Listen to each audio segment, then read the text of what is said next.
Okay, students, are you able to see the screen? Yes, ma'am. Okay. So today we have to start Mahatma Gandhi and the nationalist movement, civil disobedience and beyond. अब इसके अंदर हम पढ़ेंगे कि किस तरीके से महात्मा गांधी जो है वो एक लीडर के तौर पे निकल के आए, किस तरीके से उन्होंने काम करे, क्या क्या उनके प्रोजेक्ट्स रहे और कहाँ कहाँ पर उन्होंने अपनी स्ट्रेटजीज जो है वो शुरू करी। पहले उन्होंने जब इंडिया छोड़ा था, जब वो पढ़ने गए थे बाहर तब वो किस साल में गए थे, तब यहाँ की कंडीशन कैसी थी और बाद में जाकर के जब वो वहां पर रहते हैं बाहर और उसके बाद वापस इंडिया आते हैं तब क्या उन्होंने देखा। ये सारी चीजें यहाँ पे आपको देखने को मिलेंगी। अब महात्मा गांधी जैसे कि चैप्टर का नाम ही उनके ऊपर मतलब बेस्ड है, तो यहाँ पे आपको उनकी जो उन्होंने ये मूवमेंट स्टार्ट करवाया था, किस तरीके से आजादी दिलवाई, किस तरीके से ब्रिटिशर्स के खिलाफ काम करा, वो आपको स्टोरी के फॉर्म में देखने को मिलेगा। और जो जो हमने पहले पढ़ लिए हैं इवेंट्स अलग अलग चैप्टर्स के अंदर, वो सारे और जहाँ पे इनका रोल था महात्मा गांधी जी का उसमें, वो सब इनसे लिंक करके यहाँ पे वापस से आपको पढ़ने को मिलेंगे।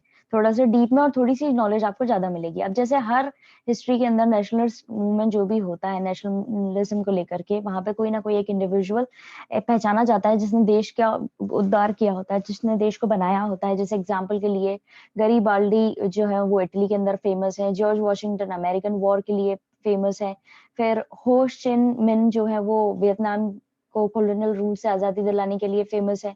उसी तरीके से महात्मा गांधी जो है वो फादर की तरह माने जाते हैं इंडिया के नेशन के इंडियन नेशन के अंदर।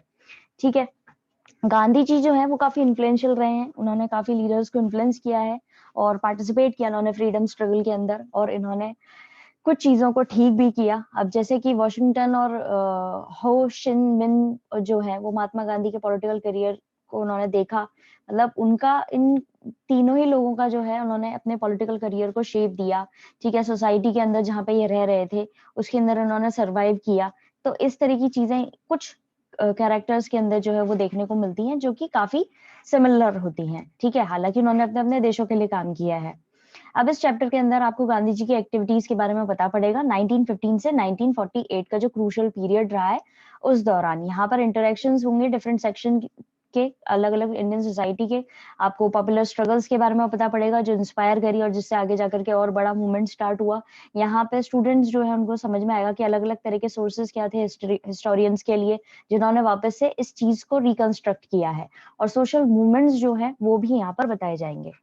तो बेसिकली ये जो अभी मैंने आपको चीजें बताई है ये तीनों पैराग्राफ के अंदर लिखी हुई है। अब मैं इसको लाइन टू लाइन पढ़ूंगी, थोड़ा सा स्पीडली पढ़ूंगी क्योंकि हमारे पास में टाइम कम है।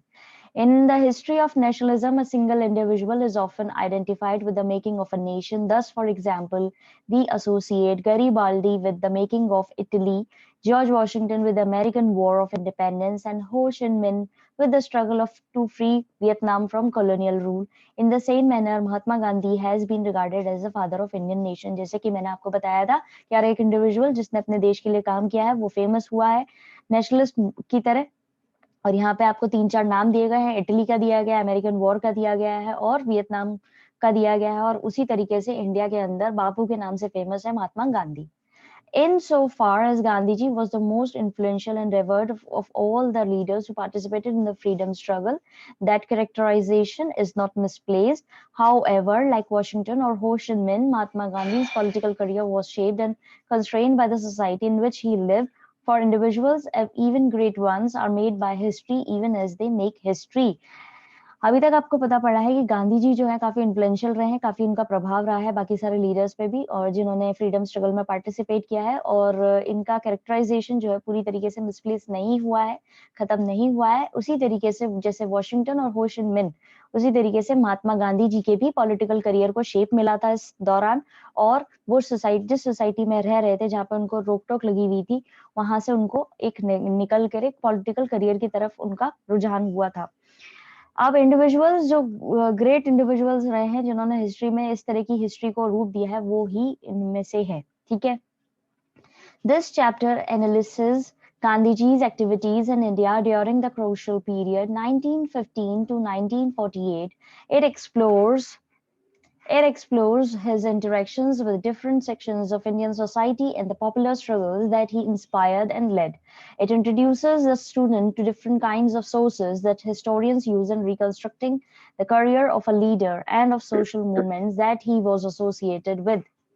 अब यहाँ पर इस चैप्टर के अंदर आपको सारी एक्टिविटीज के बारे में मालूम पड़ेगा जो क्रूशियल पीरियड था, हमारा इंपॉर्टेंट पीरियड रहा है 1915 से 1948 तक का। उसके अंदर जो भी इन्होंने एक्टिविटीज करी है उसके बारे में जानकारी आपको मिलेगी। यहाँ पे अलग अलग आपको बातचीतों के बारे में पता पड़ेगा जो अलग अलग समाज के अंदर हो रही थी, इंडिया के अलग अलग सोसाइटी के अंदर हो रही थी, क्या क्या उनके संघर्ष रहे हैं जिससे इंस्पिरेशन मिली और आगे जाकर के एक बड़ा मूवमेंट जो है वो शुरू हुआ। यहाँ पे स्टूडेंट्स को पता पड़ेगा, यानी आप लोगों को पता पड़ेगा कि क्या-क्या सोर्सेस जो हैं इतिहासकारों के पास में रहे हैं जिन्होंने वापस से कोशिश करी है इस लीडर के करियर को वापस से रिकंस्ट्रक्ट करने की और जो भी सोशल मूवमेंट्स इनसे जुड़े हुए हैं उसको वापस से दोबारा बनाने की। तो बेसिकली ये था आपके चैप्टर का इंट्रो। अब स्टार्ट करेंगे आपके लीडर, यानी कि जो ये महात्मा गांधी जी रहे हैं वो कैसे अपने आप को एक लीडर के तौर पे अनाउंस करते हैं। ठीक है, लीडर अनाउंसेस हिमसेल्फ, किस तरीके से वो एक बाहर रूप लेते हैं। जनवरी 1915 की बात है, मोहनदास करमचंद गांधी इनका पूरा नाम है। वो अपने घर लौटते हैं 2 डेकेड्स बाहर रहने के बाद में। अब ये जो साल उन्होंने बाहर रहे वो बेसिकली इन्होंने अधिकतर साउथ अफ्रीका के अंदर बिताए थे, जहाँ पे ये लॉयर के तौर पर काम कर रहे थे। ठीक है, और फिर बाद में ये लीडर के तौर पे निकल के आते हैं अपनी इंडियन टेरिटरी के अंदर। Historian Chandran Devanesan has remarked South Africa. अब यहाँ पे क्या है, जो हिस्टोरियन, अब ऑब्वियसली बात है जैसा मैंने आपको लास्ट पैराग्राफ में अभी इंट्रो के बताया था कि यहाँ पे आपको पता पड़ेगा कि किस तरीके से इतिहासकारों ने इस हिस्ट्री को वापस से रिकंस्ट्रक्ट करने की कोशिश करी है। तो उसी में से इनका नाम आया है पहले इतिहासकार चंद्रन देवानिसान। इन्होंने बोला है कि साउथ अफ्रीका जो है वो एक ऐसी जगह रही है जहाँ पे महात्मा गांधी, महात्मा का बनना शुरू हुआ था। ठीक है, जो ये टर्म दी गई है ना महात्मा, इसका बनने का शुरुआत कहाँ हुई थी? साउथ अफ्रीका के अंदर रही थी, क्योंकि साउथ अफ्रीका के अंदर इनके साथ में बहुत ज्यादा नॉन वायलेंट तरीके से इन्होंने प्रोटेस्ट किया। ठीक है, सत्याग्रह इन्होंने शुरू करा और इनके साथ में वहां पे काफी भेदभाव भी हुआ था। भले ही अपर कास्ट इंडियन के वो बिलोंग करते थे, ठीक है, लेकिन इनके साथ में फिर भी लो कास्ट और वुमेन के साथ में जैसे बुरा व्यवहार होता था उससे उसी तरीके का ट्रीटमेंट इनके साथ भी किया जाता था। फर्स्ट पैराग्राफ के अंदर सिर्फ इतना ही लिखा हुआ है कि यहाँ पे बताया गया है कि महात्मा गांधी जी जब बाहर रह रहे थे तो उनके साथ में किस तरह का व्यवहार, बुरा डिस्क्रिमिनेशन हुआ था, जिसके चलते इन्होंने आगे जाकर के एक इस तरह का मूवमेंट शुरू किया था। और ये जो डिस्क्रिमिनेशन हो रहा था ना, ये व्हाइट लोग जो थे उनके द्वारा ही किया जा रहा था। ठीक है, वहां पर इंडियंस के साथ में बहुत बुरा व्यवहार किया जाता था और भले ही इंडियंस जो थे वो रिच हो, जैसे कि महात्मा गांधी जी खुद एक रिच फैमिली से बिलोंग करते थे, तो ये जैसे फर्स्ट क्लास का टिकट खरीदना हुआ, ये सब इनके लिए बहुत आसान चीज थी। और फिर भी अगर ये फर्स्ट क्लास का टिकट खरीदने के बावजूद भी इनको बैठाया वहीं जाता था, क्योंकि ये इंडियन थे और इनका रंग जो है वो सफेद नहीं था, इसीलिए भी। ठीक है, अब पढ़ते हैं। In January 1915 Mohandas Karamchand Gandhi return to his homeland after 2 decades of residence abroad. जनवरी 1915 के अंदर मोहनदास करमचंद गांधी घर लौटते हैं अपने 2 डेकेड्स बाहर रहने के बाद में। These years had been spent for most part in the South Africa, where he went as lawyer and in time became a leader of the Indian community in that territory. ये जो साल थे ये इन्होंने बिताए थे साउथ अफ्रीका के अंदर, वहां पे लॉयर की पढ़ाई कर रहे थे और फिर उसके बाद में ये लीडर की तरह निकल के आए। जब ये इंडियन कम्युनिटी में एंटर करते हैं, अपनी टेरिटरी में आए, तो ये देश में आने के बाद में लीडर बने। As a historian, Chandran Devanasan had remarked, South Africa was the making of Mahatma. अब हिस्टोरियन ने कहा है कि साउथ अफ्रीका के अंदर ही महात्मा बनना शुरू हो गए थे, यानी कि शुरुआत हो चुकी थी इस रास्ते पे, ये जो आगे जाकर के महात्मा बने उसका शुरुआत वहीं पे हो गई थी। It was in South Africa that Mahatma Gandhi first forged the distinctive techniques of non-violent protest known as satyagraha, first promoted harmony between religions and first alerted upper caste Indians to their discriminatory treatment of low caste and women. अब यहाँ पे basically बोला गया है कि महात्मा गांधी जो है उन्होंने कुछ अलग अलग तकनीक अपनाई थी नॉन वॉलेंट तरीके से विरोध करने की, अहिंसा वाले तरीके से प्रोटेस्ट करने की, जिसको सत्याग्रह से जाना जाता है। और वहां पर उन्होंने कोशिश करी थी कि सारे जो धर्म है उनको भाईचारे की चीज सिखा सकें। और उन्होंने बोला था अपर कास्ट इंडियंस को कि भाई आप जो व्यवहार कर रहे हैं लो कास्ट और विमेन के साथ में वो ना करें, जो भेदभाव का व्यवहार कर रहे हैं वो ना करें। ठीक है, फिर उसके बाद में क्या होता है, जब महात्मा गांधी वापस इंडिया आते हैं 1950 के अंदर, तो वो जगह थी जो उन्होंने 1893 के अंदर छोड़ी थी, उससे काफी अलग हो चुकी थी। ठीक है, 1950 में लौटे हैं, 1893 के अंदर छोड़ के गए थे इंडिया। अब यहाँ पे भले ही ब्रिटिश कॉलोनी तो तब भी थी और अब भी थी, ठीक है, लेकिन पॉलिटिकल सेंस में देखा जाए तो अब चीजें ज्यादा एक्टिव हो गई थी। इंडियन नेशनल कांग्रेस जो है उसने अपनी कई ब्रांचेस जो है मेजर सिटीज और टाउन्स के अंदर फैला ली थी, और स्वदेशी मूवमेंट शुरू किया था 1905 से 1907 के अंदर। उससे ये जो अपील थी मिडिल क्लास लोगों के बीच में काफी ज्यादा फैल गई थी कि हमें अपने देश की चीजों को ही यूज करना है। स्वदेशी मूवमेंट का मतलब यही होता है, जो आज भी हमें कहीं ना कहीं फॉलो अप करना पड़ रहा है। ठीक है, करना चाहिए भी। अब ये मूवमेंट जो है इससे कई सारे लीडर्स निकल के आए हैं। इस जो देश के अंदर हमारे बहुत सारे लीडर्स निकले हैं, वो इस दौरान ही निकले हैं, स्वदेशी मूवमेंट के तहत निकले हैं, जैसे कि बाल गंगाधर तिलक महाराष्ट्र से, बिपिन चंद्र पाल बंगाल से, लाला लाजपत राय पंजाब से। इनको तीनों को इस तरीके से जाना जाता है, लाल, बाल और पाल। अब ये एक एलिट्रेशन है, आई होप आपको एलिट्रेशन का मतलब पता होगा, जिसमें एक ही साउंड जो है वो रिपीट होता है, उसको एलिट्रेशन कहते हैं। ये एक लिटरेचर टर्म है, यानी ये लिटरेरी डिवाइस है। ठीक है, और ये सारे इंडियन कैरेक्टर्स जो है उनके नाम को जोड़ करके बनाई गई है। ठीक है, और उनकी जो स्ट्रगल रही है, संघर्ष रहा है, उस हिसाब से बनाई गई है। ये बेसिकली एक तरीके से फेमस टर्म है, लाल, बाल और पाल। तो अब इसको लाइन टू लाइन पढ़ेंगे, पर उससे पहले मैं पूछना चाहूंगी कि अगर आपको फर्स्ट पैराग्राफ के अंदर या ऊपर इंट्रोडक्टरी पार्ट के अंदर कोई दिक्कत है तो आप लोग अभी बता सकते हैं। No ma'am. ओके, अब है second No, paragraph. ma'am. The India that Mahatma Gandhi came back to in 1915 was rather different from the one that he had left in 1893. जब इंडिया के अंदर ये आए 1915 के अंदर, वो अलग था जब ये छोड़ के गए थे देश 1893 के अंदर उससे। Although still a colony of the British, it was far more active in a political sense. भले ही ये आज भी ब्रिटिश कॉलोनी ही थी, जब ये वापस लौटे थे और जब ये गए थे तब भी ब्रिटिश कॉलोनी थी, लेकिन अब थोड़े राजनीतिक तौर पर एक्टिव लोग ज्यादा हो गए थे। The Indian National Congress now had branches in most major cities and towns. Through the Swadeshi movement of 1905 to 07, it had greatly broadened its appeal among the middle classes. अब यहाँ पर इंडियन नेशनल कांग्रेस जो है वो बन चुकी थी और उसने अपनी कई ब्रांचेस अलग अलग सिटीज और टाउन्स के अंदर फैला दी थी, यानी कि वहां पर स्टेब्लिश कर दी थी। स्वदेशी मूवमेंट के तहत कई सारे लोगों के अंदर ये चीज, मिडिल क्लास स्पेसिफिकली, उनके अंदर भी ये चीज काफी अपीलिंग तौर से फैल गई थी कि हाँ, हमें हमारे स्वदेशी चीजों का इस्तेमाल करना चाहिए। That movement had thrown up some towering leaders, among them Bal Gangadhar Tilak of Maharashtra, Bipin Chandra Pal of Bengal, Lala Lajpat Rai of Punjab. The three were known as the Lal Pal, Bal and Pal, and the alliteration conveying the all-Indian character of their struggle, since their native provinces were very distant from one another. अब यहाँ पर बोला जा रहा है इस movement में, जो स्वदेशी मूवमेंट हुआ था उसके बाद में कई सारे लीडर्स को, टावरिंग लीडर्स यानी काफी अमेजिंग, बढ़िया और इम्पोर्टेंट लीडर्स निकल के आए हैं, जैसे बाल गंगाधर निकले महाराष्ट्र से, विपिन चंद्रपाल निकले बंगाल से, लाला लाजपत राय निकले पंजाब से। भले ही तीनों जो है अलग अलग प्रोविंसेस के थे, अलग अलग एरियाज के थे, लेकिन इनको साथ में जोड़ करके बोला जाता है लाल, बाल और पाल।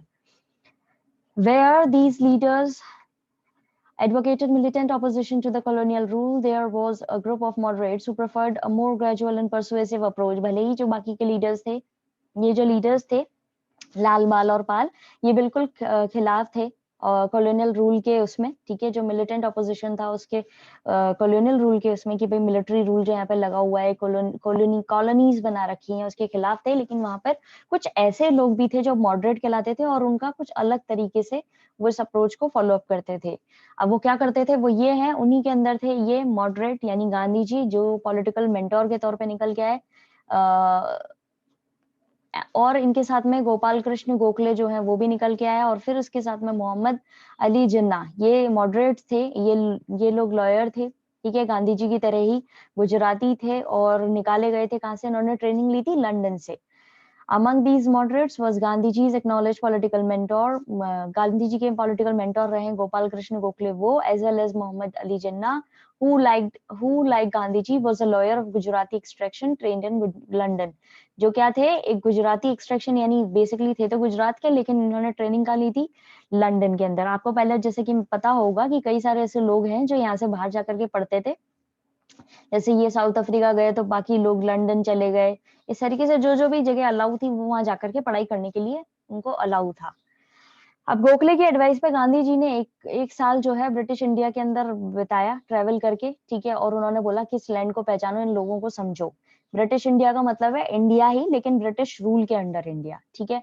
पहली मेजर अपीयरेंस उन्होंने दी जब बनारस हिंदू यूनिवर्सिटी बीएचयू जब खुली फरवरी 1916 में, तब इन्होंने अपनी पहली पब्लिक अपीयरेंस दी, यानी पब्लिक के सामने ये आए। और वहां पर जो इनवाइटीज थे उस इवेंट के अंदर, जहां पर लोगों को इनवाइट किया हुआ था, बीएचयू जब खुल रही थी, ये बहुत बड़ी, आज भी इवन टुडे इंडिया के अंदर भी बनारस हिंदू यूनिवर्सिटी जो है काफी वेल स्टेब्लिश्ड है। और यहाँ से पढ़ के निकलने वालों की तो अलग ही नौकरियां लगती हैं, अलग ही उनको पहचान मिलती है, ठीक है। तो जब इसका इनॉग्रेशन हो रहा था तो जितने भी लोग वहां पे इनवाइटेड थे, जैसे प्रिंसेस हुए, फिलैंथ्रोपिस्ट हुए, ठीक है, जिन्होंने बड़े बड़े डोनेशंस दिए थे बीएचयू को बनाने के लिए, उनके साथ में इनको भी बुलाया गया था। वहां पे कुछ इंपॉर्टेंट लीडर्स भी थे कांग्रेस के, जैसे कि एनी बेसेंट, वो भी वहां पर आई हुई थी। अब इन सारे ही लोग जो डिग्नेटरीज थे, यानी कि प्रसिद्ध लोग थे और डिग्निफाइड लोग थे, गांधी जी जो है वो थोड़े से अननोन थे, ठीक है। उनको इतनी पहचान नहीं मिली थी तब, क्योंकि उनकी पहली फर्स्ट अपीयरेंस थी। तो उनका जो काम था, उनको इनवाइट इसलिए किया गया था क्योंकि उन्होंने अपना काम किया था साउथ अफ्रीका के अंदर, और वहां पर अपने स्टेटस जो है इंडिया को, उसको उसके बिल्कुल हट करके उन्होंने वहां पे काम किया था, क्योंकि वहां पे भी उन्होंने नॉन वायलेंट तरीके से प्रोटेस्ट किया था ना, इसीलिए इनको इनवाइट किया गया था यहाँ पर। अब इसको लाइन टू लाइन पढ़ते हैं यहाँ से। On Gokhale's advice, Gandhiji spent a year traveling around British India, getting to know the land and its people. His first major public appearance was at the opening of Banaras Hindu University in February 1916. Among the invitees to this event were the princes and the philanthropists whose donations had contributed to the founding of the BHU. Also present were important leaders of the Congress such as Annie Besant, Annie Besant. Compared to these dignitaries, Gandhiji was relatively unknown. He had been invited on account of his work in the South Africa rather than his status within India. जो India में इनका status था उसको हटा करके जो उन्होंने काम किया है साउथ अफ्रीका में, उसके बेसिस पे इनको यहाँ पे बुलाया गया था। अब यहाँ पे वो लोग जो दूसरों की भलाई के लिए काम करते हैं उनको फिलैंथ्रोपिस्ट बोलते हैं, ठीक है।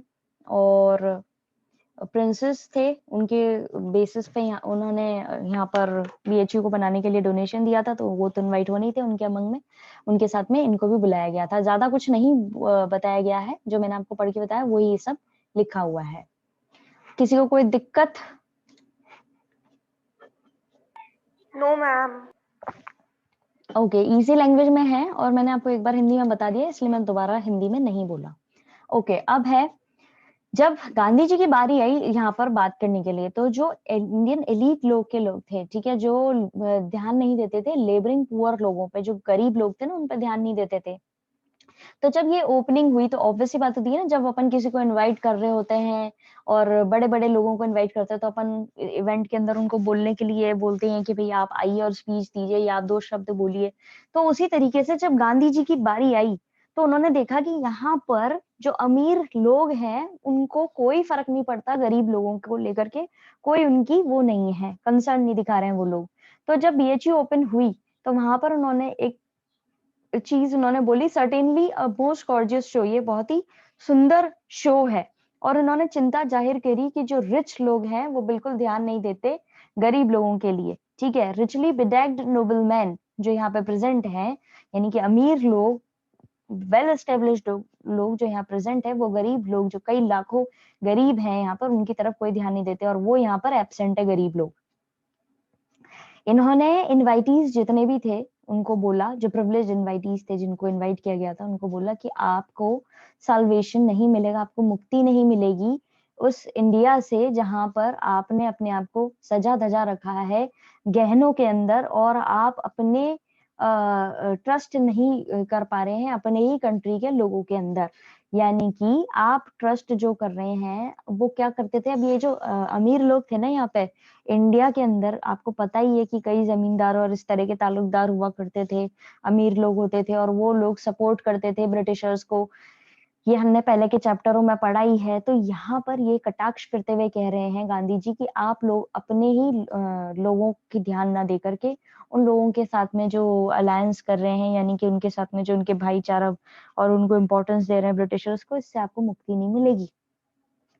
और यहाँ पे कोई जो सरकार है हमारी नहीं बन पाएगी इस तरीके से। वो आगे कहते हैं कि अलाउ करिए कि पीजेंट्स जो हैं, यानी कि जो गरीब लोग हैं, उनको अपने साथ में लेकर के चलिए, ठीक है, और उनकी जो मजदूरी, मतलब उनको जो दबाया जा रहा है, उनको कंडीशंस को सुधारिए।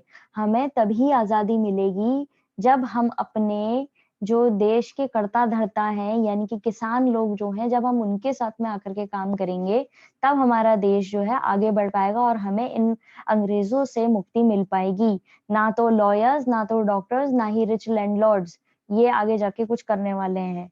जो करेगा वो देश का किसान ही करेगा। जो पीजेंट क्लास के, लेबर क्लास के लोग हैं, वो ही ये चीज कर पाएंगे। इन्होंने अपनी स्पीच के अंदर इस तरह की बातें बोली हैं, जो इस पैराग्राफ के अंदर बताई गई हैं। अब हम इसको लाइन टू लाइन पढ़ते हैं। When his turn came to speak, Gandhiji charged the Indian elite with the lack of concern for the laboring poor. The opening of the BHU, he said, was certainly a most gorgeous show, but he worried about the contrast. But he worried about the contrast between the richly bedecked noblemen present and millions of the poor Indians who were absent.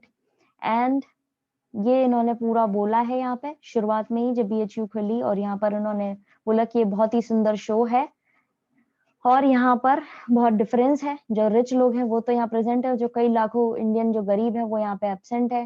Gandhi ji told the privileged invitees that there is no salvation for India unless you strip yourself of this jewelry and hold it in trust for your countrymen in India। यहाँ पर गांधी जी ने बोला invitees जो थे उनको कि आपको कोई आजादी नहीं मिलेगी, इंडिया को कोई आजादी नहीं मिलेगी जब तक कि आपने अपने आप को ये हटा नहीं देना है, ये ज्वेलरी जो आपने टांग के रख रखी है अपने ऊपर उसको हटा नहीं देना है, और अपने गरीब लोग जो हैं, जो कंट्री मैन है, यानी गांव के जो लोग हैं, उनमें विश्वास दिखाना है।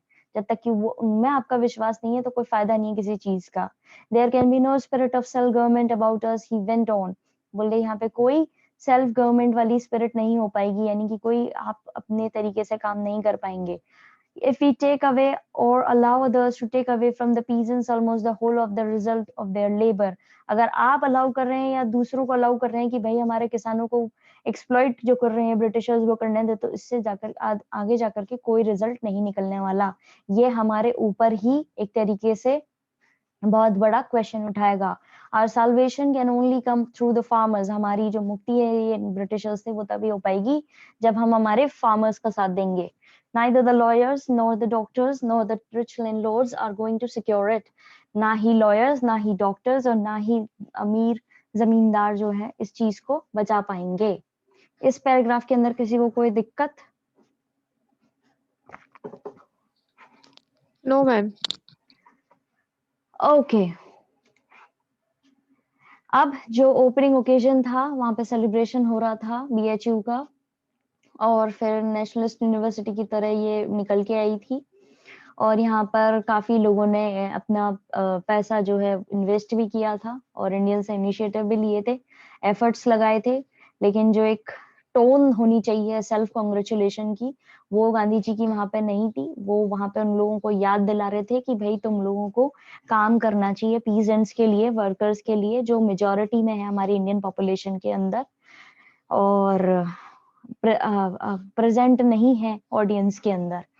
ठीक है, वो चीज वो यहाँ पे याद दिला रहे थे। The opening of the BHU was an occasion for celebration marking as it did the opening of a nationalist university sustained by Indian money and Indian initiative. But rather than adopt the tone of self-congratulation, Gandhiji chose instead to remind those present of the peasants and workers who constituted a majority of Indian population yet were represented in the audience. अब यहाँ पर BHU जो है वो खुल रही थी और सेलिब्रेशन का मौका था, लेकिन क्योंकि यहाँ पर इंडिया के खुद के लोगों के द्वारा बनाई गई थी यूनिवर्सिटी और उन्होंने अपना पैसा इन्वेस्ट किया था और एक एफर्ट्स लिए थे एजुकेशन के उसमें देखा जाए एजुकेशन फील्ड में, लेकिन यहाँ पर उनको जब कॉन्ग्रेचुलेशंस बोलना चाहिए उस वो टून नहीं थी गांधी जी की, बल्कि इसकी बजाय वो यहाँ पर लोगों को चेता रहे थे कि जो एक ज्यादा पॉपुलेशन में, मेजोरिटी में हमारे देश के अंदर पीजेंट लोग हैं, जो गरीब लोग हैं, उनके लिए भी काम करो और उन पे विश्वास दिखाओ। और क्योंकि वो लोग यहाँ पर रिप्रेजेंट भी नहीं है, ठीक है, उनको आप रिप्रेजेंट भी नहीं कर रहे हो, ना तो वो ऑडियंस में है, ठीक है। Gandhiji's speech at Banaras in February 1960 was at one level merely a statement of fact, namely that Indian nationalism was an elite phenomenon, a creation of lawyers